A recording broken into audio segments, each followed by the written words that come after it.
ऐ उमर साद, रसूलुल्लाह के नवासे हुसैन ने तुम्हें पैगाम भेजा है कि तुम लोगों ने उनके असहाब, भाइयों और चचा के बेटों को शहीद कर दिया। अब वो खैमे में अपने घर वालों और मासूम बच्चों के साथ अकेले रह गए हैं। प्यास ने उनके दिलों में आग लगा दी है। उन्हें थोड़ा पानी पिला दो, वरना उनके बच्चे प्यास से मर जाएंगे। ए फर्जंद अबू तुराब, अपने भाई से जाकर कहो कि अगर पूरी दुनिया पानी पानी हो जाए और उस पर हमारा कब्जा हो, तब भी हम तुम्हें एक भी कतरा पानी न देंगे, यहाँ तक कि तुम यजीद की बैहत कर लो।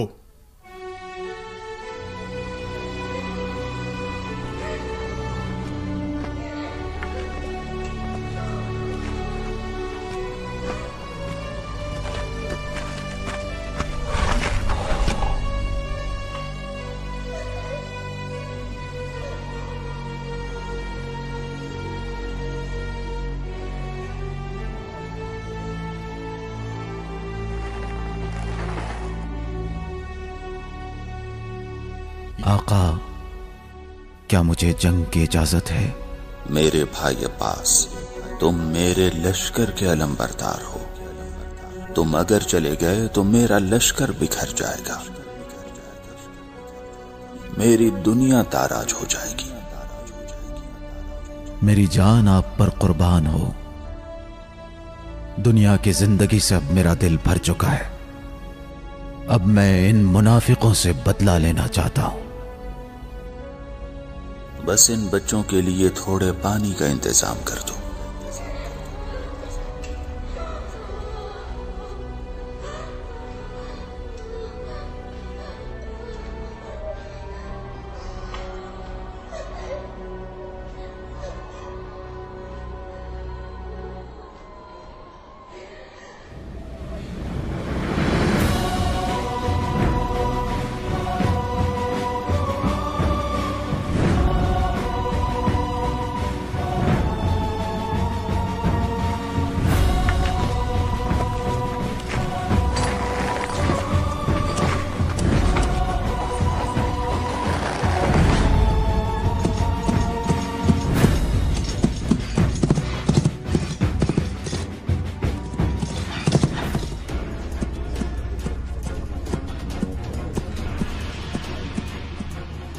तुम्हारे तीरंदाजों की तैयारी कैसी है बेश? हाँ, फरात की तरफ बढ़ने वाले हर शख्स को रोकने के लिए मेरे सिपाही बिल्कुल तैयार हैं। बेश, जान लो, हुसैन और उनके भाई आसानी से फरात तक पहुंचने की कुदरत रखते हैं, इसलिए बहुत चौकन्ने रहो। आप बेफिक्र हो जाएं सरदार, हमारी पूरी तैयारी है।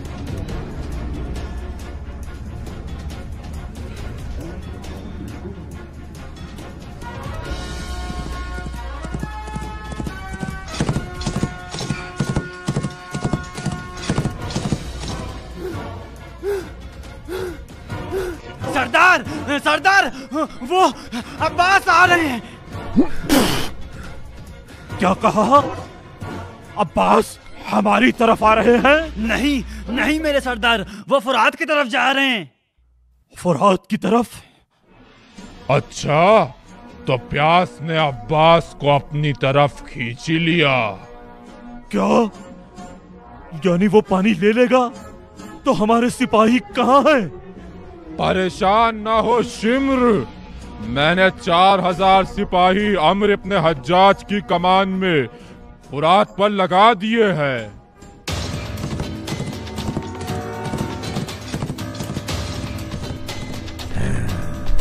तैयार हो जाओ, तैयार। हमला करो, हमला।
आका हुसैन ही न हो तो फिर जिंदगी किस काम की।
हाय मेरी कमर टूट गई मेरे भाई, अब मेरा कोई सहारा न रहा। अब ताना देने के लिए दुश्मन की ज़बानें खुल गई। हाय अब्बास।